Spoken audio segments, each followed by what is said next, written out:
जगत सारा क्षणिक है और आत्मा एक नित्य है।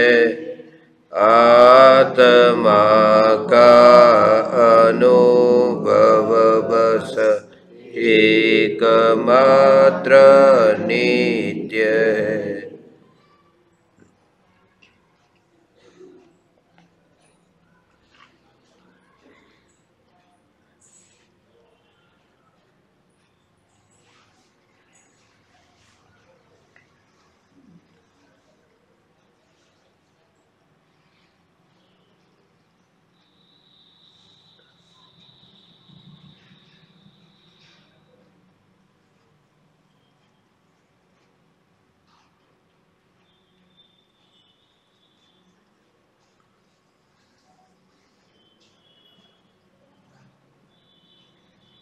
चैतन्य स्वभावी भगवान आत्मा अनादि अनंत शुद्ध चैतन्य मात्र है। ज्ञान मात्र है।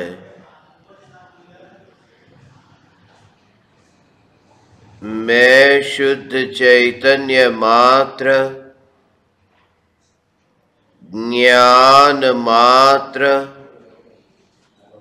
भगवान आत्मा हूँ।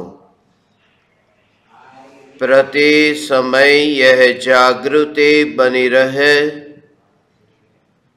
इस जागृति का नाम धर्म है। देह की प्रत्येक क्रिया के काल में और विकल्पों के बहते प्रवाह के काल में ज्ञानी को प्रति समय यह जागृति रहती है कि मैं चैतन्य तत्व इस देह की किसी भी क्रिया में और विकल्पों के बहते प्रवाह में कहीं भी मिला नहीं हूँ। ऐसा शुद्ध चैतन्य तत्व मैं हूँ। प्रति समय स्वयं की शुद्ध चैतन्य सत्ता का बोध आत्म जागृति ही धर्म है। चैतन्य तत्व की स्व संवेदन प्रत्यक्ष निर्विकल्प अनुभूति होते ही देह होने पर भी देहातीत दशा प्रकट होती है। इतना ही नहीं, विकल्प होने पर भी विकल्पातीत दशा प्रकट होती है।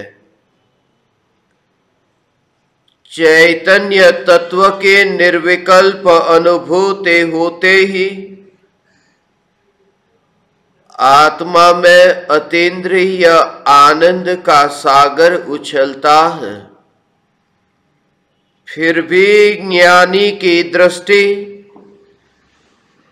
उस अतीन्द्रिय आनंद के सागर की ओर भी नहीं जाती और दृष्टि चैतन्य तत्व पर ही टिकी रहती है। यह चैतन्य तत्व ही मैं हूँ। चैतन्य तत्व की निर्विकल्प अनुभूति होते ही ज्ञान दीपक प्रज्वलित होता है। ज्ञान दीपक प्रज्वलित होते ही ऐसी यथार्थ श्रद्धा होती है कि मैं त्रिकाल प्रज्वलित ज्ञान दीपक हूं, चैतन्य ज्योति की सत्ता के अतिरिक्त देह रूपी मिट्टी और रागादि भाव रूपी धुएं में कहीं भी फैला नहीं हूं। ज्ञान दीपक प्रज्वलित होते ही ज्ञानी स्वयं को राख की दीवार का पड़ोसी मानता है और मोक्ष मार्ग का मुसाफिर जानता है। ज्ञान दीपक प्रज्वलित होते ही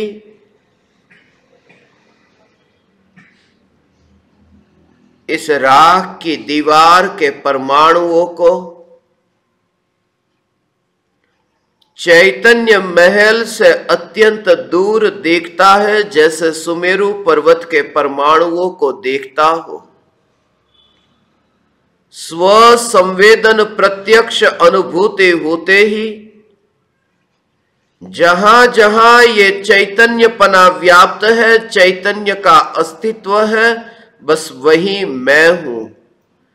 ऐसा मैंपना स्थापित होते ही परमाणुओं से पहचान मर जाती है, मिट जाती है।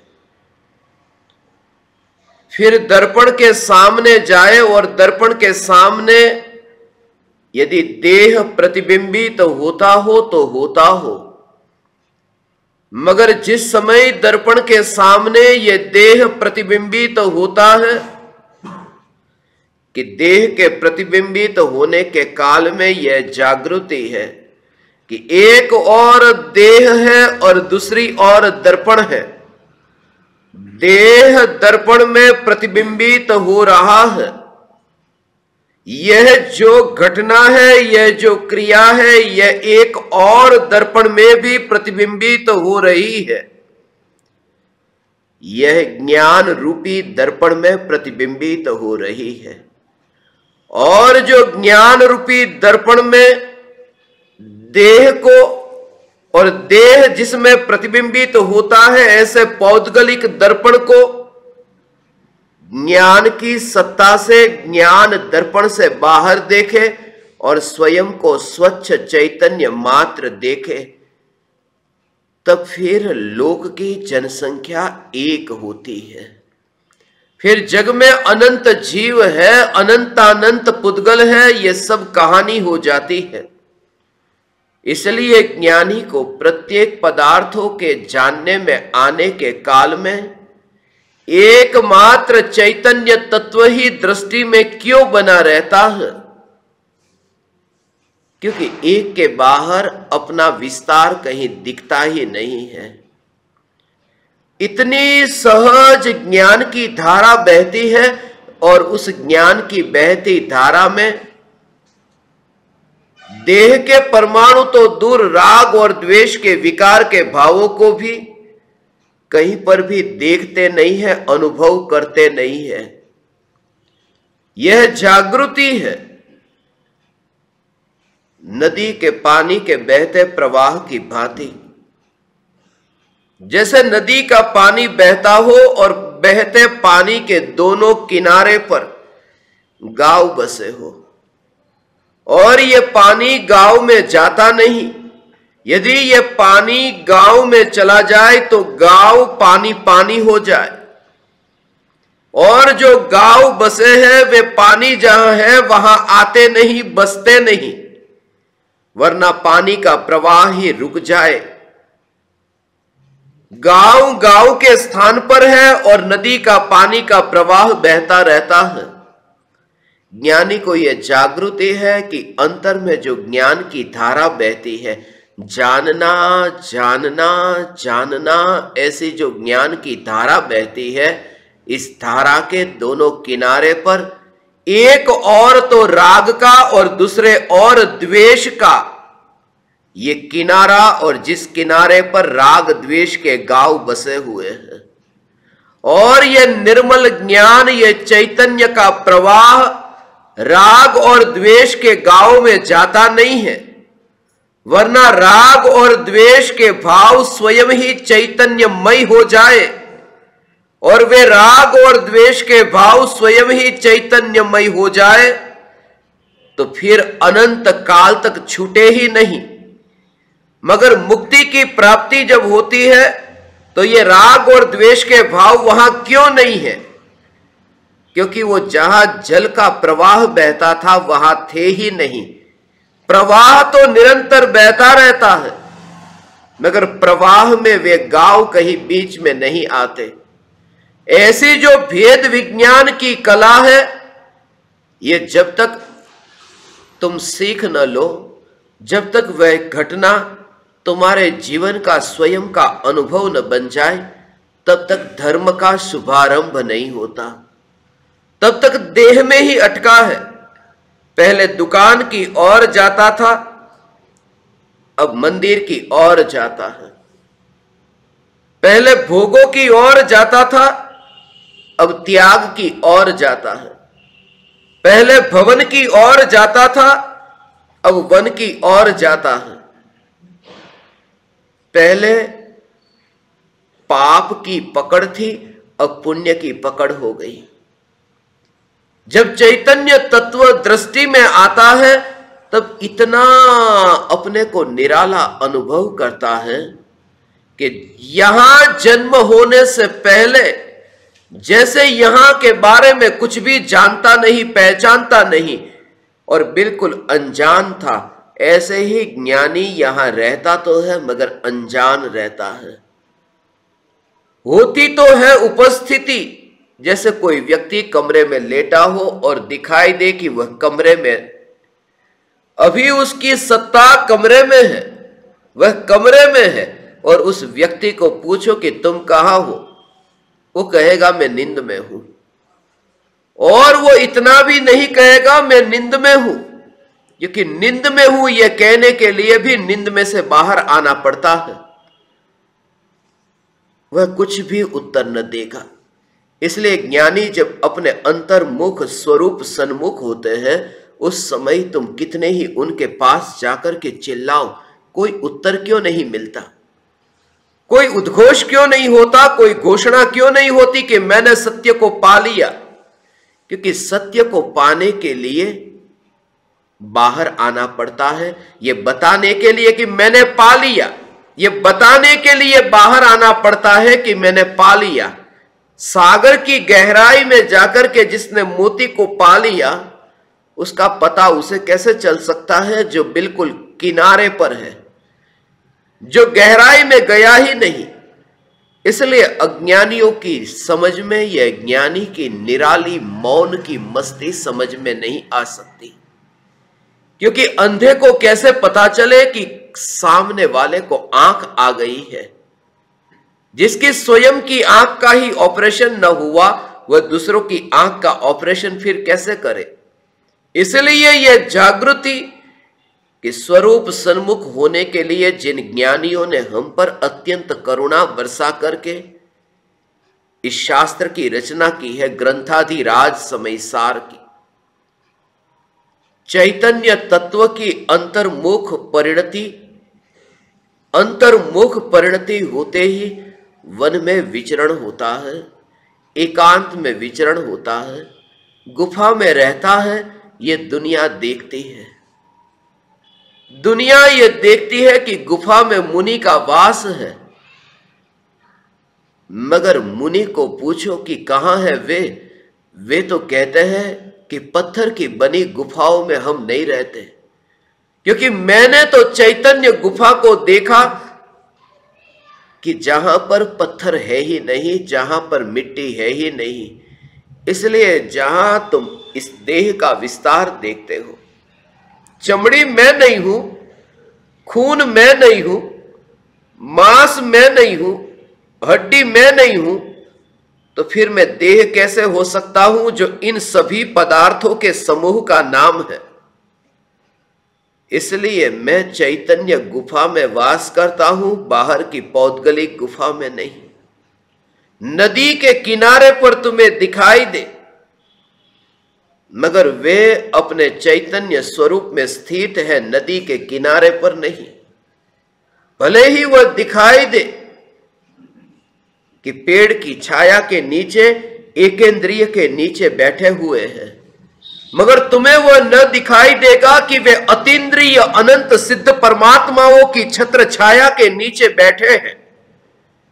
वह उनकी अंतर की हर अंतर मुहूर्त में स्वरूप की जो स्थिरता होती है भगवान, ऐसी जो चैतन्य तत्व की अंतर्मुख दृष्टि जो तुम्हें दिखाई दे कि पहाड़ के शिखर पर है, मगर वे तो मिट्टी और पत्थर के ये पहाड़ के शिखर पर नहीं है, वे तो चैतन्य तत्व के उस परम शिखर पर है। यह चैतन्य तत्व ही मैं हूं। जैसे जैसे तुम्हारे भीतर यह विचार चलता रहे और तुम उतनी गहराई में जब चले जाओ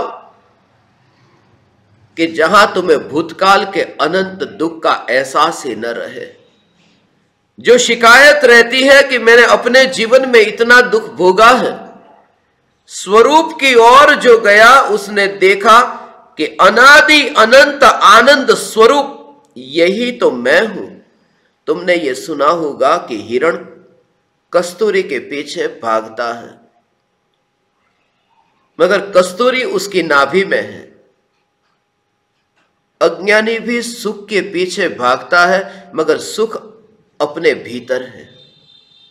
पहले ये बात मैं बहुत कहता था कि हिरण है वो कस्तूरी के पीछे भागता है और कस्तूरी हिरण की नाभि में ही है। ये कैसा आश्चर्य! हिरण कस्तूरी के पीछे भागे, कस्तूरी की खोज में भागे, उसमें मुझे उतना आश्चर्य नहीं दिखता। आश्चर्य तो इस बात का है कि कस्तूरी कस्तूरी को खोजने के लिए निकले। मैं स्वयं आनंद हूं और आनंद की खोज के लिए निकला हूं। जिस समय यह अनुभूति हो कि मैं ही आनंद स्वरूप हूं, तो फिर खोज मिट जाती है और यह खोज स्वरूप में स्थिर होकर के पूर्ण होती है। दूर जाकर के नहीं, भाग करके नहीं, दौड़ करके नहीं, क्योंकि दौड़ना उनकी ओर होता है जो हमसे दूर हो। भागना हमें उस वस्तु की ओर पड़ता है जो वस्तु हमसे दूर है। और आनंद स्वरूपी चैतन्य तत्व यह दूर नहीं है, इसलिए भाग करके पाया नहीं जा सकता। इसलिए जो तुम ज्ञानियों की मुख मुद्रा को देखते हो, कि ज्ञानियों की प्रतिमाओं को देखते हो, वे प्रतिमाएं, वे मुद्राएं, वे स्थिर क्यों है? स्थिर इसलिए है क्योंकि दूर जाने की जरूरत नहीं थी। क्योंकि फासला हो तो फासला तय करना पड़े, सिर्फ जागना था। और मैं तो यहां तक कहता हूं, जागना भी किसे है? मैं त्रिकाल जागृत चैतन्य तत्व हूं, ऐसा स्वीकार होते ही फिर यह देह का पड़ोसी हो जाता है। उसने पृथ्वी की इस मिट्टी को छोड़ने से पहले ही छोड़ दिया। अब सिर्फ फॉर्मेलिटी बाकी बच गई। जैसे रस्सी जल जाती हो और बच्चा उस रस्सी के ऊपर हाथ ऐसे लगाए कि बैर बिखेर हो जाए। अभी उस रस्सी में कुछ भी करना नहीं रहा, जो होना था वो हो गया। वो अब बिखरने में इतनी देर नहीं लगेगी, रस्सी को जल चुकी है, अब औपचारिकता बाकी है। किसी की मृत्यु हो जाती है तब कहते हैं उस मेहमान के आने का इंतजार है, अभी ये मृतदेह को नहीं जलाया जा रहा, थोड़ा इंतजार करो। मगर इंतजार करने से आत्मा अब उसमें फिर दोबारा आने वाला नहीं है। वो है वहां पर, शरीर वहां है, मगर यह औपचारिकता है। इस शरीर में से आत्मा 10 साल के बाद में निकलेगा, 20 साल के बाद में निकलेगा। जब निकलेगा तब निकलेगा, मगर वह औपचारिकता रह जाती है। असल में तो अनुभूति हुई कि वो देह से गैर हाजिर हो जाता है। वो देह में रहता नहीं, तुम्हें दिखाई देता है कि वह तो दुकान की ओर जा रहा है, मगर वो दुकान की ओर नहीं जा रहा, वो स्थिर है। उसकी दृष्टि स्थिरता पर है। गति के काल में भी स्थिरता पर जोर। गुड़ दुकान से घर की ओर यात्रा करता हो, फिर भी यह देखना कि गुड़ में कहीं पर भी परिवर्तन नहीं आ रहा, क्योंकि मीठा मीठा मीठा मीठा वो मीठा स्वरूप है, उसमें परिवर्तन नहीं आ रहा। इसलिए दुकान की ओर जब तुम जाओ तो यह जागृति कि जो चैतन्य स्वरूप है वह विकार रूप पलटता नहीं है, यह चैतन्य स्वरूप मैं हूं। धन्य भागी है वे जीव ऐसे विरले जिनको ये बात सुहाती हो। बाकी तो अनंत जीव तीर्थंकर परमात्मा के समोसरण में भी आते हैं, सुनकर के चले जाते हैं। मगर जहां रह करके मैं तुमसे जो कह रहा हूं, काश तुम्हारी वहां मुलाकात हो जाए, काश तुम्हारा वहां पर समन्वय और कनेक्शन जुड़ जाए, थोड़ा भी फासला न रहे, तब फिर तुम भले बैठे हो वहां, मगर तुम्हें अनुभूति उसकी होगी जो तुम्हारे ही भीतर यहां। ऐसा त्रिकाल ध्रुव चैतन्य स्वरूप, एक समय में ये त्रिकाल स्वरूप की अनुभूति, अस्तित्व अपना एक समय के लिए नहीं माना। अभी माना कि मैं 2 साल के लिए हूं। बूढ़े व्यक्ति को देखते हो मरने की घड़ी पर, बस अब 2 महीने बाकी है, 4 महीने बाकी है, ऐसा ही लगता है कि बस उसके बाद जीवन नहीं है। जब आत्मा की अनुभूति होती है तब उस विराट त्रिकाल जीवन दृष्टि में आता है कि इस जीवन से पहचान मिट जाती। फिर देह के नाम से कोई भी कुछ भी कहेगा, तुम सुनोगे, मगर सुनते समय भी तुम्हारा वह भाव नहीं होगा, वह भाव न होगा। भले तुम रोज बोलते हो भारत मेरा देश है, ये बच्चे स्कूल में बोलते रहते भारत मेरा देश है, सभी भारतीय मेरे भाई बहन हैं, ये सब बोलने की बात है। सभी भारतीय मेरे भाई बहन है, तो क्या तुमने अपनी भाई बहन उनसे शादी की है जो भारतीय है? सभी की पत्नी पति ये सब भारतीय तो थे, तो फिर ये बचपन में बोलते क्यों थे? कि सिर्फ बोलने के लिए बोलना था, सच्चा थोड़ी माना था। सिर्फ बोलने के लिए बोलना ऐसा ही होता है कि ये घर मेरा, ये दुकान मेरी, ज्ञानी ये बोलता है, मगर बोलते समय उनके भीतर में ये जागृति है। स्वच्छंदी नहीं होता, एकांतवादी नहीं होता, मूढ़ नहीं होता, शुष्क ज्ञानी नहीं होता, निश्चयाभासी नहीं होता। उसकी दृष्टि ऐसी है जहां पर भी जैसे। इसलिए जहां पर तुम जाओ, मैं पूरी पृथ्वी में 158 देशों में गया। जब आत्मसिद्धि शास्त्र के मिशन के दौरान, अब 158 देशों में मैं लाखों लोगों से मिला हूं, मगर जब कोई मुझसे पूछे कि आपका देश कौन सा, मैं कहूंगा भारत मेरा देश है, मैं भारतीय हूं, यही बताना पड़ेगा। तुम्हारा शहर कौन सा, गांव कौन सा, मां बाप का नाम क्या, वही बताना पड़ेगा जो यहां है। मगर ये बोलते समय भी अंतर में ये जागृति, जब तुम ये कहते हो कि भारत मेरा देश है, उस समय भी ये जागृति कि ये देह भी मेरा नहीं है, ये अंतर की जागृति। जब वो मुनीम रुपये को गिनता हो और ठीक तरह से गिनता हो, मगर ये रुपये मेरे नहीं है, ये मान्यता के साथ में तुम अपना व्यवहार करते हो, मगर इस शरीर के साथ में ऐसे ही नाता टूट गया। एक समय में यह अनुभूति घटित होती है, मगर यह चैतन्य तत्व की जो एक समय में घटित होने वाली अनुभूति, उसके लिए असंख्य समयों तक तत्व विचार चलता है। क्षणिक के बोध से इतना भर जाता है। इसलिए मैं खास करके साधकों से कहता हूं, दुख से भर जाओ, सुख की बात अभी मत करो, इतने दुख से भर जाओ, और किसी व्यक्ति के कारण नहीं, वस्तु स्वरूप से। अज्ञानी की यह आदत है, एक व्यक्ति से ठोकर खाता है, उसे बोध होता है ये कैसा संसार। एक व्यक्ति से वो ऊब आ जाती है, इसलिए वो दूसरे के पास जाता है। जब भी तुम्हारे जीवन में किसी व्यक्ति के साथ में झगड़ा हुआ, तुमने उसको छोड़ दिया, तुम कहीं और पराये के पास गए, उस समय तुम्हें ये याद नहीं रहता कि पहले के पास भी मैं ऐसे ही गया था, हुआ क्या, अंत क्या हुआ। अज्ञानी को एक व्यक्ति के कारण बोध होता है और ज्ञानी को एक व्यक्ति से नहीं, सारे जगत से। चावल का एक दाना दबाकर देखा कि सब पता चल गया कि पक गए।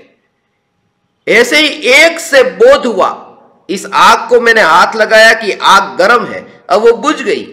अब कहीं दूसरी जगह आग लगी हो तो वहां छूने के लिए जाकर के सोचना नहीं पड़ेगा कि आग गर्म होती है। वो अनुभव जो हुआ, ऐसे ही किसी भी पराये से कुछ भी भीख मांगने की अपेक्षा नहीं, क्योंकि मैं परिपूर्ण हूं। अब किसी भी पराये से कुछ मांगना नहीं पड़ता। आप अपने साथ ही रहने को तैयार नहीं हो, पराये के बिना चैन नहीं पड़ता। गुलामी इतनी है कि कोई ना कोई पराया चाहिए, पराये के बिना चैन न पड़े। और धर्म और कुछ भी नहीं है, अपने से तृप्त हो जाना, संतुष्ट हो जाना। गिलास को तुम इतना भरा हुआ देख लो कि और नया पानी भरने का भाव ना आए। और ये दशा आप परमात्माओं को प्रकट हो सकती है। आज यहां चैतन्य तत्व की पुकार करने का मुझे अवसर मिला। राजस्थान के रामगंज मंडी इस नगर में मैं पहले भी कुछ साल पहले यहां पर आया था। 4 साल 5 साल जितना समय हो गया। उस समय आत्मसिद्धि शास्त्र मिशन की स्थापना के लिए यहां पर हम आए थे। 142 देशों की 415 भाषाओं में इस शास्त्र की स्थापना हुई। 1 लाख केंद्र पर विश्व में। और इस बार पूज्य गुरुदेव श्री कांजी स्वामी के हाथों में समयसार पहुंचा और उनके निमित्त से जगत के जीवों को चैतन्य परमात्मा का स्वरूप क्या है ये समझने को मिला।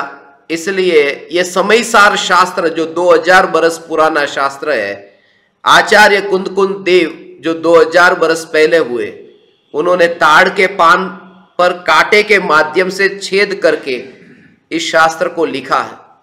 और 2000 वर्षों से जो शास्त्र हमारे पास यहां तक पहुंचा है, उस शास्त्र को अभी भविष्य में आगे आने वाली पीढ़ियों तक पहुंचे। जैसे हमें संपत्ति अपने बाप से मिलती है तो लगता है कि बच्चों तक भी, बेटे तक भी ये पहुंचे और आगे आने वाली पीढ़ियों के लिए भी कमाई करके खुद जाते हैं। और वो भी परिग्रह का इतना सारा ढेर इकट्ठा करके जाते हैं कि जिसमें भोग ही भोगेंगे। हमें ये ज्ञानियों से जो चैतन्य की पुकार, ये जो वितराग वाणी प्राप्त हुई, और जिन्होंने अपना नाम तक भी नहीं लिखा कि लिखने वाला कौन है, इतनी करुणा और वात्सल्य। और ऐसे मुनिराजों ने, आचार्य कुंदकुंद देव सिर्फ 11 वर्ष की उम्र में मुनि हुए थे। आपको तो ज्यादा उनके बारे में पता नहीं होगा। नग्न दिगंबर संत हो गए, 11 वर्ष का बच्चा। पूर्व जन्म के संस्कार, छोटे बच्चे को भी पूर्व जन्म के संस्कार ऐसे हो, बचपन से वैरागी होता। और वो किसी के सिखाने नहीं, वो अपने अंतर से ही आए, मां बाप के कारण नहीं। अब 2 बेटे हैं एक ही मां बाप के दोनों बेटे। अब मां बाप ने दोनों बेटों को वो 2-2 चॉकलेट दे दी। तो छोटा है वो अपनी 2 चॉकलेट फटाफट खा गया। अब बड़ा है, उसने तो अभी अपनी चॉकलेट खाई नहीं थी, तो उसे ऐसा लगा, और ये 2 चॉकलेट अपनी खा करके उसके सामने ही मुंह खोल करके खड़ा है, तो उसको ऐसा लगा कि लाओ, बड़े को लगा लाओ मेरी एक इसको दे देता हूं, मैं एक ही खाता हूं। अब छोटे ने 3 खाई और बड़े ने 1 ही खाई। तो ये छोटा लोभी पैदा हुआ और बड़ा उदार पैदा हुआ। ऐसा क्यों हुआ? मां बाप ने तो दोनों को कहा था ना कि उदार होना, मगर वो पूर्व भव का संस्कार लेकर के यहां आया है, कहीं लोभी रहा होगा। इसलिए मां बाप के संस्कार बेटे के अंदर नहीं आते, वो अपने लेकर के आया। यदि मां बाप के संस्कार बेटे में आते तो आचार्य कुंदकुंद देव बचपन से ही बाल ब्रह्मचारी रहे, शादी नहीं की, तो मां बाप को तो काम का भाव आया था, विकार का भाव आया था, बच्चे को भी शादी करनी चाहिए। मगर मां बाप के संस्कार बेटे में नहीं आते, बेटे का पुरुषार्थ इतना बलवान हो तो मां बाप के संस्कार मां बाप में ही है, बच्चे के बच्चे में ही। और ये इस बात को बताता है कि तुम्हारी कुल परंपरा, तुम्हारा संप्रदाय, ये कोई भी हो, तुम यदि पुरुषार्थ करो तो तुमसे अभी वो दशा प्रकट हो सकती है। ये तुम्हारा स्वयं का पुरुषार्थ। और बाहर के क्षेत्र में कुछ भी प्राप्त हो, जितनी जितनी संपत्ति बढ़ती जाती है, भीतर का खालीपन का एहसास बढ़ता जाता है। मैं हमेशा ये देखता हूं, अमेरिका में वहां के कुत्ते भी आलीशान गाड़ियों में घूमते हैं, विमान में भी घूमते हैं। अमेरिका में कुत्ते को कभी ऐसा मौका मिला होगा जिस विमान में मैं बैठा हूं और कुत्ते साथ में न विमान में आए हो। इतने मालिक ऑफिस जाता है, ऑफिस जाकर के घर पे फोन करता है नौकर कि कुत्ते को 12 बजे खाना खिलाना है। कह के गया था सुबह, अब 12 बजे खाना खिलाना याद आ गया, 12 बज गए। घर पे फोन करके नौकर को पूछ लिया खाना खिला दिया कि नहीं, खुद टिफिन लेके गया। 12 बजे खुद को भी खाना था, मगर मीटिंग चल रही थी इतनी कि खाना खाने का टाइम नहीं था। 1 बज गया, 2 बज गए, 3 बज गए, 4 बज गए, खाना नहीं खाया। और कुत्ते ने वहां 12 बजे खाना खा लिया और मालिक 4 बजे तक भूखा बैठा है। और मालिक के तो कर्म ऐसे हैं कि कुत्ते के लिए कमाने जाना पड़ रहा है, वो आराम से जलसा करता है। ये जब मैं दृश्य देखता हूं तब लगता है भाग दौड़ करने से कुछ भी नहीं मिलता, कितनी भी दौड़ लगा दो, जो तुम्हारे भाग्य में होगा वही होगा, बाहर में करने से कुछ भी नहीं होगा। यह श्रद्धा हो जाए कि जग में मेरा कुछ भी कर्तृत्व नहीं है। कितनी भी दौड़ लगा लगा करके, वो संयोग भी इसी प्रकार से तैयार होते हैं। तुमने अपना चेहरा ऐसा ही मिले, उसके लिए कितनी तैयारी की थी। मैं तो भारतीय लोगों को कहता हूं कि तुम वो मेकअप लेकर के दर्पण के सामने बैठ जाते हो, जिंदगी भर ऐसा मेकअप करते रहो ना, जिंदगी भर करते रहो, रोज रोज, तो भी वो यूरोप के, अमेरिका के गोरे गोरे लोग जैसे तुम्हारा चेहरा होगा ही नहीं। और उनको कुछ भी किए बिना, तुम जरा विचार करो, रात्रि भोजन नहीं करने वाला, छानकर पानी पीने वाला, उसका चेहरा ऐसा कि हस्बैंड देखे तो चेहरा घुमा दे। और चाइना के अंदर देखो कि जिनकी थाली में ऐसी ऐसी वस्तु खाने को कि वो खाने की ही नहीं है, ऐसे जानवर, ऐसे पाप करने वाले, उनको कितनी गोरी चमड़ी मिली, एक भी दाग चेहरे पर, शरीर पर नहीं, ऐसी। ये सब पूर्व कर्म का उदय है। अभी ये पाप बांध रहे, मगर है उदय पूर्व कर्म का। इसलिए अज्ञानी को ये कि वर्तमान में जो मिल रहा है वो पूर्व कर्म के उदय का परिणाम है, और वर्तमान में जो भाव हो रहे हैं उसका फल भविष्य में मिलने वाला है। ये जो जागृति यदि हमको रहे तो ऐसे ही सहज योग होते हैं कि इसमें मेरा कोई कर्तृत्व नहीं। इसलिए परम कृपालु देव श्रीमद राजचंद्र जी कहते थे, एक तिनके के 2 टुकड़े करने की शक्ति मेरे में नहीं है, इसमें मेरा कुछ भी कर्तृत्व नहीं है। गुजरात में जब भूकंप आया था 2001 26 जनवरी के दिन, कच्छ में भूकंप आया था, अहमदाबाद में भी उसका असर हुआ था। मैं उस समय अहमदाबाद में था, एक मकान गिर गया था, वहीं पर ही मैं था। 26 जनवरी सुबह का समय था। अब एक बिल्डिंग ऐसा है कि जो गिर गया और बिल्डिंग में जितने भी लोग हैं सब लोग मर गए। कह दिया कि जितने लोग हैं सब मर गए हैं। 26 तारीख को, मगर 2 दिन के बाद 28 तारीख को सुबह एक आदमी होश में आया। वहां फोन पड़ा था, मोबाइल, उस समय मोबाइल कम चलते थे, जिनके पास में मोबाइल हो तो लगता था कितना बड़ा आदमी है 20 साल पहले। अभी किसी के पास में मोबाइल हो तो ऐसा लगता है कि बिना काम का होगा, हाथ में ले लेकर बैठा है। उस समय इतना बड़ा आदमी गिना जाता था ऐसे ही। अभी जिसके हाथ में मोबाइल आप देखो कि होगा कोई ना कोई ऐसा। तो उस समय उसने फोन लगाया, हम वहीं पर ही, उसने कहा कि मैं जिंदा हूं, मुझे निकालो यहां से। उसकी जिंदगी बाकी थी। 26 तारीख को भूकंप आया, वो बोले मैं जिंदा हूं। सब लोग इतने खुश हो गए, सब ने फिर वहां से, वो जो क्रेन है ऊपर, उसके ऊपर छत गिरी थी, मगर छत और उसके जगह के बीच में थोड़ा गैप था कि सिर के ऊपर उतनी नहीं लगी कि मरा नहीं।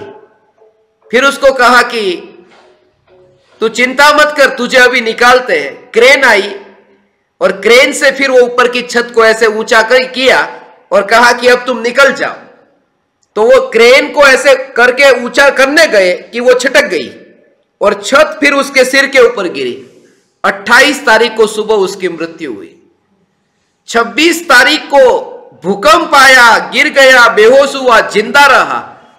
जो मारने का निमित्त आया उसमें बच गया और बचाने का निमित्त आया उसमें वो मर गया। इससे इसलिए कि विकल्प कहीं पर भी भाव हमारे काम में नहीं आते। ये उदय का परिणाम, और ये जो उदय का परिणाम मिला, ये उदय का परिणाम मिला, इसमें चैतन्य परमात्मा कहीं है ही नहीं। ये चैतन्य परमात्मा मैं, ऐसी श्रद्धा का नाम सम्यक दर्शन है। ये मैं हूं ही नहीं उस परिणाम में। एक बच्चा है, वो परीक्षा में फेल हो गया। अब साइंस में 100 में से 0,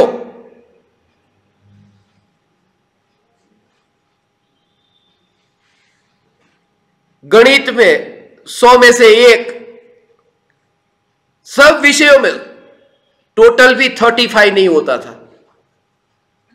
सब में फेल होकर इतना पिताजी के सामने गया, पिताजी देखो।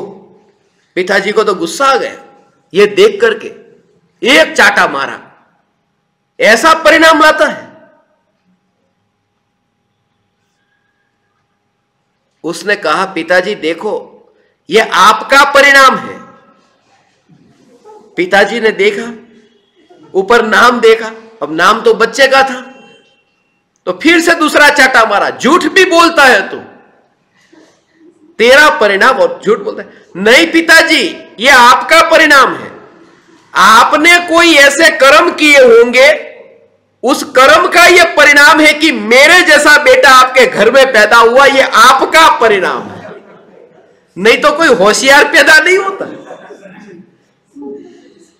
मैंने जो कुछ भी बाहर में भी कौन मिला, कैसा मिला, यदि सब में यह जागृति है कि मेरे ही कर्म के उदय का परिणाम है, तो दोष देने की वृत्ति मिट जाए कि इसके कारण ऐसा हुआ, उसके कारण ऐसा हुआ, उसने ये नहीं किया होता तो ऐसा नहीं होता। नहीं,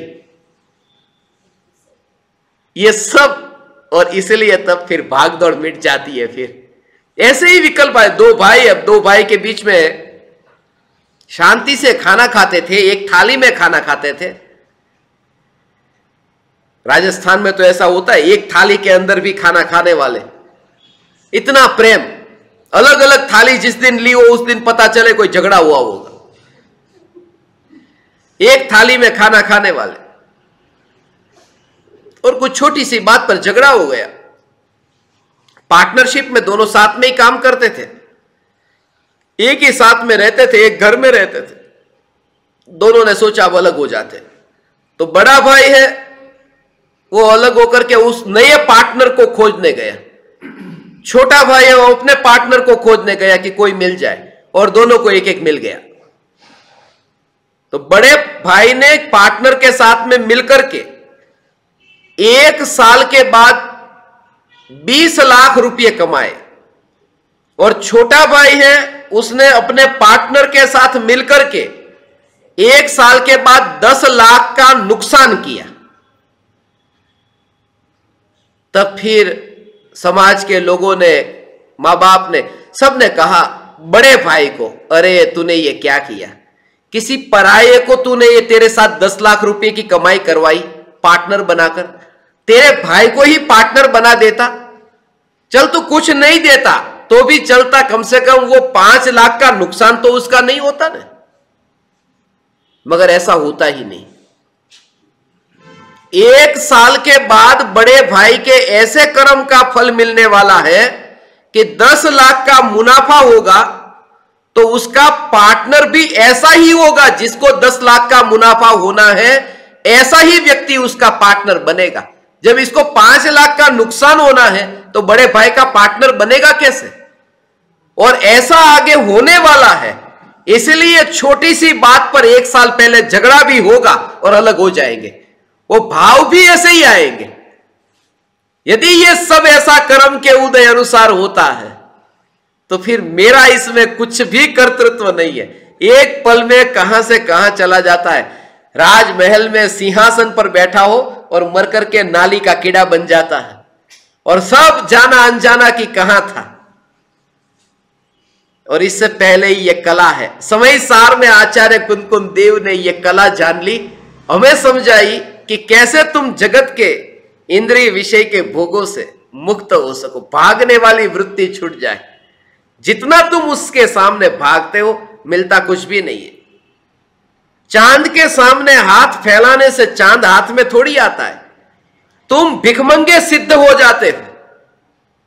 इसलिए ये कहा कि वस्तु के सामने जब सुख की भीख मांगता है, और वह भी कौन? सुख स्वयं। सुख स्वयं दुख के पास में सुख की भीख मांगता है। अंतर में यह जागृति, इसके लिए एक ही उपाय है, सत्संग। मैं सभी साधकों से यही कहता हूं, जीवन में यदि कमाई न हो तो चलेगा, धन संपत्ति न हो तो चलेगा, खाने पीने को न होगा तो चलेगा, मगर चैतन्य तत्व का बीजारोपण जिसके अंदर हुआ है, वो कैसी भी परिस्थिति में, आज दुनिया में ऐसे ऐसे लोग हैं जिनके पास में खाने को नहीं, 5-5 बच्चे रहते हो कोंगो में, तो एक ही बच्चा खाना खाता है, 4 भूखे रहते। उनके नंबर होते, सोमवार को ये बच्चा खाएगा, मंगलवार को ये अफ्रीका में, कोंगो देश है, तो उनके नंबर से उनको खाना मिलता है। हमको तो इतना मिलता है, 25 वस्तु थाली में आती है तो भी दाल में नमक कम डाला है क्या? वो उसका भी कारण है। जिसको 12 बजे दुखी होना लिखा हो तो 25 वस्तु में उस दाल की ओर ही ध्यान जाएगा जिसमें नमक नहीं। वो प्रकृति की व्यवस्था ऐसे, जिसको दुखी होना है उसका ध्यान भी ऐसे ही जाता है, और बाकी की 24 वस्तु ऐसे ही पड़ी। अक्सर हुआ यही है ना कि आनंद का कंद चैतन्य है, फिर भी ध्यान पर की ओर जाता है, क्योंकि दुखी होना जिसके अंदर लिखा है उसका ध्यान आत्मा में जाएगा कैसे? स्वरूप की ओर ध्यान जाए कैसे? यह स्वरूप की बात जो 2000 वर्षों से शास्त्रों में थी मगर छुप गई थी। क्रियाकांड धर्म है, भूखे रहे तो धर्म हो गया, मगर भूखे रहने से धर्म होता तो आधी से ज्यादा पृथ्वी भूखी है, धार्मिक हो जाती। धूप में खड़े रहकर शरीर को गर्म करने से धर्म होता,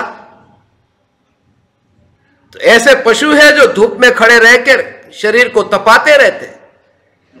इसलिए कहा कि देह की क्रिया में धर्म की पहचान, धर्म आत्मा का है, धर्म शरीर का नहीं है। जिसने शरीर से धर्म को देखा उसका धर्म जल करके राख हो जाएगा, क्योंकि शरीर राख हो जाएगा। उसका धर्म भी इधर ही रह जाएगा, क्योंकि शरीर इधर रह जाएगा। धर्म आत्मा के अंतर में है, आत्मा का है। इसलिए देह होने पर भी जो अंतर में एक चैतन्य चैतन्य चैतन्य के साथ में ही एक समय के लिए भी डिस्कनेक्ट नहीं होता। इसे कहते हैं देह में रहकर जो देह से मुक्त हो गया। नारियल का गोला जैसे नारियल के भीतर है मगर वो अलग हो गया। वो कैसे अलग हो गया? नारियल का गोला नारियल के अंदर रह करके अलग कैसे हुआ? जमीन पर रगड़ने से नहीं, यहां से वहां एक दीवार से दूसरी दीवार की ओर टकराने से नहीं। उसकी कला है कि नारियल के गोले में पानी जो था वो सूख गया, कि नारियल का गोला नारियल से अलग हो गया। तो क्रियाकांड से बिना चप्पल के चल करके एक जगह से दूसरी जगह विहार करने से आत्मा देह से अलग नहीं होता, मगर आत्मा के अंदर जो मोह का पानी है, रस है, वो मोह का रस यदि सूख जाए तो आत्मा देह में रह करके देह से अलग हो जाता है। और दुनिया को बाहर से वो नहीं दिखाई देता कि गोला अंदर हो गया है बिल्कुल अलग। उन्हें ऐसा ही लगता है कि गोला नारियल के अंदर है। मगर ये जो चैतन्य, ऐसा चैतन्य चैतन्य चैतन्य स्वरूप जब आपकी दृष्टि में आए, पहले से ही ये तैयारी, एक श्रद्धा हो जाती है, कोई भी पराया मुझे सुख दे नहीं सकता। ऐसी फिर कोई भी वस्तु को देखो, कोई भी पराया मुझे सुख नहीं दे सकता। भारत में है तो ऐसा लगता है अमेरिका में कैसा मजा आता होगा, अमेरिका में कितनी शांति होगी। पहले मुझे ऐसा लगता था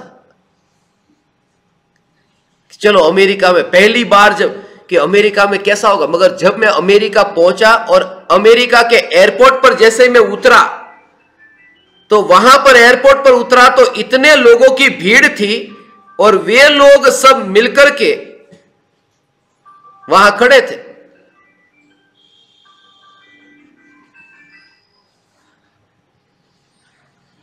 वो जिस विमान में मैं अमेरिका उतरा हूं, उसी विमान से वो लोग भारत आने वाले थे। वो भारत क्यों आना चाहते थे? इस आशा के साथ में कि भारत में सुख मिलेगा, चलो भारत इंडिया घूमने जाते हैं, अपन अमेरिका में सुख मिलेगा, अमेरिका वाला तो इंडिया में। मुझे तो ये विचार बहुत बार आता है कि जब हाईवे पर गाड़ी चलती है, जब मैं जाता हूं, जैसे कि मैं उदयपुर से, अभी मैं कल जा रहा था भीलवाड़ा, तो इनको पूछा मैंने कि रोड तो अच्छा है ना उदयपुर से भीलवाड़ा का, भीलवाड़ा ही था ना, तो बोले हाँ भीलवाड़ा। कौन सा रोड है? 3/6 पट्टी, 6 लेन। देखो 6 लेन, 3 लाइन इधर जाती है, 3 लाइन उधर। मैं 6 लेन नहीं देखता था, मेरे को यह दिखाया था कि चलो यहां से भीलवाड़ा जाएंगे, शांति मिलेगी। मगर भीलवाड़ा से जो गाड़ी आती थी, यदि वहां शांति होती तो वो लोग इधर आते ही क्यों? हमेशा जब गाड़ी चलती है ना, तुम ऐसा विचार करना, ये जीवन जीने की कला है। जब गाड़ी तुम्हारी एक दिशा की ओर जाती है और तुम्हें लगता है कि वहां जाएंगे शांति मिलेगी, तब सामने से आने वाली गाड़ी को देखना, वहां शांति होती तो ये लोग इधर नहीं आते। बस वहां नहीं है, इसलिए तो कितने ही भागो, अभी उसके पीछे भागो, उसके पीछे भागो। अमेरिका में एक व्यक्ति की शादी अभी हुई, 22वीं शादी। 19 शादी के बाद में तो उसका आमंत्रण मेरे पास में आता रहा और हमेशा वो भेजता मुझे, नव दंपति को आशीर्वाद देने की कृपा करें। और जब आशीर्वाद देने हमेशा गया, तब तक नहीं आ जाती। 22 और 22वीं पत्नी, एक खास बात बता दूं, 22वीं पत्नी जो उसको मिली, वो वही मिली जो पहले नंबर की थी। और वो देख करके कहता है, I think I have seen you somewhere. उसको देखकर मुझे लगता है शायद तुमको कहीं देखा है, तेरी पहली पत्नी मैं थी, तुझे देख। मगर 1 2 3 ऐसे ही चक्कर काटते काटते, एक में सुख नहीं मिला, दूसरे में मिला, तीसरे में मिलेगा, तीसरे में नहीं तो चौथे में मिलेगा। एक व्यक्ति के साथ में मैं कश्मीर में था, इस यात्रा में, तो कश्मीर में उस व्यक्ति ने कहा कश्मीर है तो ठीक, मगर मैं स्विट्जरलैंड में जब था तो स्विट्जरलैंड में बहुत मजा आया था, बहुत मजा आया था स्विट्जरलैंड में बहुत। मैंने उसको यही कहा, मैंने कहा कि आप जब स्विट्जरलैंड गए थे तब आप स्विट्जरलैंड में नहीं थे, क्योंकि जो कश्मीर में है वो स्विट्जरलैंड जा सकता है, तो स्विट्जरलैंड वाला वो कश्मीर में आ सकता है। हम जहां होते हैं वहां होते ही नहीं है, कहीं और होते हैं। और वो इतने इतने विकल्पों के, आप खुद देखो ना, इसलिए दूर की वस्तु है वो इतनी सुखद लगती है, इसलिए शादी से पहले वो प्रेमिका इतनी आनंददायक लगती है, जैसे ही नजदीक आती है। थोड़े दिन पहले ही मैं यहां पर था लुधियाना में हमारा सुबह कार्यक्रम था और रात को जहां मैं ठहरा था 1 बजे तक वो बैंड बाजे इतने बजते थे। उन्होंने कहा, गुरुदेव आज है ना, हमें क्षमा करना, हम आपको अच्छी नींद नहीं दे पाएंगे, आप किसी और के वहां जाकर ठहरेंगे, दूर हमारे और भी रिश्तेदार हैं, वरना ये लोग तो बैंड बाजे बजाते रहेंगे, पूरी रात भर इतने नाचेंगे आज तो ये लोग। सुबह शादी थी। बोला नहीं, इन लोगों के प्रति मुझे करुणा आती है, आज की रात इनको नाचना है, उतना नाचने दो, कल से तो फिर रोना ही रोना है। पता है जिनके जीवन में पता ही। इसलिए मुझे एक भाई हमेशा कहते, आप शादी क्यों नहीं कर लेते, आपने शादी क्यों नहीं की?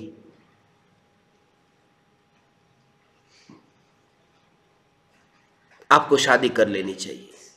सुझाव देते थे। दुनिया में एक ही चीज ऐसी है जो सबसे ज्यादा दी जाती है और ली नहीं जाती, वो है सलाह। बोले बहुत अच्छा रहेगा, शांति रहेगी। मैंने उनको कहा एक काम करते, अपन दोनों बात करते हैं, तुम्हारा पक्ष यह है कि शादी करनी चाहिए, मेरा पक्ष यह है कि शादी नहीं करनी चाहिए, और दोनों एक दूसरे के साथ में थोड़ा तर्क वितर्क करेंगे। चलो, यदि तुम जीत गए तो मैं शादी करने को तैयार हूं, और मैं जीत गया तो तुम्हें तलाक लेना पड़ेगा। वो उठ के चला गया। उस दिन से लेकर के आज तक सच्ची मैं उससे मिला नहीं। उसके बाद में मैं उसके घर पे गया और वो अपनी पत्नी को बोलते, कहते नहीं है घर पे। 3 बार मैं गया उनके घर पे, उसने कहा पत्नी को कि कहते नहीं है घर पे। फिर चौथी बार पत्नी को इतना गुस्सा आ गया, उसने कहा मेरे हस्बैंड के पीछे क्यों पड़े हो आप? मतलब मैं नहीं पड़ा, शुरुआत उसने की थी, मेरे को तो पता भी नहीं था शादी क्या होती। ये स्टार्टिंग उससे है। पता है कि कितनी भी वस्तु नजदीक आ जाए, दूर के ढोल सुहावने, ये जो कहा वास्तव में सत्य यह कि ढोल ही नहीं, दुनिया की प्रत्येक पराई वस्तु दूर से ही सुहावनी होती है। नजदीक आए तो वह सुहावनी नहीं रहेगी, यह भ्रम था। और इसलिए यह रहस्य जिसने समझ लिया, उसने यह समझ लिया कि वस्तु कितनी भी मेरे पास आए, मेरे अंदर नहीं आ सकती, मेरे स्वरूप में नहीं आ सकती। पति कहता है पत्नी में से सुख मिलेगा, मगर जब तुम पत्नी में से सुख लेना चाहते हो, तब तुमने विचार किया कि पत्नी भी तुम में से सुख लेना चाहती है? उसके पास सुख नहीं है, वो तुम में से सुख लेना चाहती है। वो स्थिति ऐसी है जैसे 2 भिखारी एक दूसरे के पास भीख मांगते हो। दोनों के पास में सुख तो है ही नहीं, पराये से मांगते। और यह बोध यदि हो जाए तो फिर अंतर की यात्रा शुरू होती है, फिर यह भिखमंगापन नहीं रहेगा। मगर सबसे पहले बोध तो हो, और जिसके जीवन में यह बोध हुआ, कोई विरले ऐसे आचार्य कुंद देव, 11 वर्ष की उम्र में यह पूर्व जन्म के संस्कार ऐसे थे। अपने जीवन में अनेक ग्रंथों की रचना की, 84 जितने पाहुड़ तो लिखे, उनमें से 5 परमागम मुख्य है। समयसार, प्रवचनसार, नियमसार, पंचास्तिकाई और अष्टपाहुड़। ये समयसार शास्त्र जो है, अभी हम पूरे विश्व में 1 लाख केंद्र पर पहुंचाना चाहते हैं, और सब जगह ईमेल से पहुंचाना चाहते हैं, ईमेल करके। अभी हमारे पास में 1 लाख ईमेल भी नहीं थे, मगर फिर भी हमें अभी 1 लाख नहीं थे। दिल्ली में एक साधक के निवास स्थान पर मेरा सत्संग था, वहां से उनके पास से हमें 1 करोड़ ईमेल आईडी मिल गए। उन्होंने कहा कि हमारा पूरा डेटाबेस का मार्केटिंग का काम है, आपको कहीं से भी ईमेल मिल जाएगी। 1 करोड़ ईमेल आईडी पर पूरी दुनिया में ये आगम पहुंचेगा अंग्रेजी भाषा में। अभी ये कॉपी प्रिंट हो चुकी है। कल सुबह यहां रामगंज मंडी में, जैसा मैंने कहा कि पूरी पृथ्वी का भ्रमण करके मैंने 142 ऐसे ज्ञान दीपक चुने हैं, ऐसे साधक चुने जिनके साथ में मैं जब तक इस गृहस्थ अवस्था में हूं तब तक साधना करना चाहता हूं। तो उन 142 में आपके रामगंज मंडी के भी 2 ज्ञान दीपक, प्रत्यक्ष ज्ञान दीपक है, जो दिनेश और अलका, ये दोनों जिनके निवास स्थान पर कल ग्रंथाधिराज परमागम समय सार की स्थापना होगी और स्थापना के बाद में कल वहां ध्यान से पूर्व तत्व विचार होगा, जो 15 मिनट से 20 मिनट का सेशन रहता है, 15 मिनट से 20-25 मिनट जितना, और जिसमें तत्व विचार होता है, निर्विकल्प अनुभूति से पूर्व किस प्रकार के विचार चलते हैं और वो विचार किस तरह से अनुभूति में ट्रांसफॉर्म होते हैं, उसके बारे में कल सुबह 8:42 पर वहां कार्यक्रम प्रारंभ होगा। अभी तो 2 मई 2021 के दिन ये हमारा समयसार का यूनिवर्सल समयसार एट 100 के, इसका नाम रखा है यूनिवर्सल समयसार एट 100 के, USA 100 के, और ये सब 1 लाख केंद्रों में जो 158 देशों की जो नेशनल लाइब्रेरी थी, एशिया में अफ्रीका, एशिया के 42 देश थे, अफ्रीका के 36, यूरोप के 30, ऐसे अमेरिका में north America, central America, Caribbean, south America, Oceania, सब जगह जाकर के मेरा ये भाव था कि ये वाणी सब जगह पहुंचे और 3 साल के भीतर 2014 से 2017 तक 1 लाख केंद्र पर यह शास्त्र, आत्मसिद्धि शास्त्र पहुंचा। तो वहां हमारा कांटेक्ट था वहां के डायरेक्टर के साथ में 158 देशों में। तो फिर सोचा कि उनको ये शास्त्र भी पहुंचाते हैं। इसकी PDF फाइल आपको भी ईमेल पर मिल जाएगी। आप अपना ईमेल आईडी जो भी हो तो आप दे सकते हैं। तो आपको अभी अंग्रेजी में और अगले महीने हिंदी और गुजराती में ये शास्त्र आएगा। इतना सरल भाषा में 415 दृष्टांत देकर के समयसार को समझाया है। इसमें कुल 415 गाथाएं हैं और एक एक गाथा में एक दृष्टांत दिया है। तो उस दृष्टांत से आपको बहुत सरलता से ये आगम समझ में आएगा। आप अपने बच्चों को भी मरने से पहले देकर के जा सकते हैं, एक ये संपदा के रूप में, कि उनके जीवन में भी ये उपयोगी बने। और कल वहां जो समयसार की स्थापना होगी, ये 55 नंबर की स्थापना होगी 142 में। और फिर हम रामगंज मंडी से आगे कोटा की ओर प्रयाण करेंगे। एक ही दिन का, एक ही रात का यहां पर समय मिला। हमारा जो प्रवचन है वो ज्यादा तो अभी समय नहीं है, एक ही प्रवचन का अवसर मिला। मेरी तो भावना थी कि जितना हो सके उतना सभी जगह सत्संग हो। आपको YouTube यदि यूज करते हैं तो YouTube के ऊपर भी हमारी फूलचंद शास्त्री करके चैनल है YouTube की, उस चैनल पर आप हमारे जो 35,000 घंटे के प्रवचन हुए हैं उनमें से 10,000 घंटे के प्रवचन आपको वहां YouTube की चैनल और हमारी वेबसाइट पर से मिलेंगे। व्हाट्सएप यदि आप मोबाइल में यूज करते हैं, मोबाइल तो आजकल सब यूज करते हैं मोबाइल, तो उसमें आपको व्हाट्सएप में आपका व्हाट्सएप कैमरा यदि यहां पर रखेंगे ऐसे, तो व्हाट्सएप कैमरा जैसे ही यहां रखेंगे तो आप हमारा जो ग्रुप है चैतन्य सत्संग का, उस ग्रुप के अंदर आप ऑटोमेटिक जुड़ जाएंगे और आपको रोज नए नए प्रवचन उसमें मिलेंगे। और कहां कहां पर हमारी प्रवचन का कार्यक्रम हो रहा है वो सब आपको इस ग्रुप से पता चलेगा। अभी आपने इस रामगंज मंडी के श्वेतांबर जैन मंदिर में आचार्य कुंद देव की पुकार करने का मुझे अवसर दिया और समस्त प्रकार के पक्षपात छोड़ करके एक मानवता और आत्मीयता से आपने जो मुझे यहां पर आमंत्रण दिया, मैं ऋणी हूं आप परमात्माओं का। आप समस्त परमात्माओं को मेरे हृदय के अंतःकरण से प्रणाम करता हूं। मेरे प्रणाम स्वीकार करें।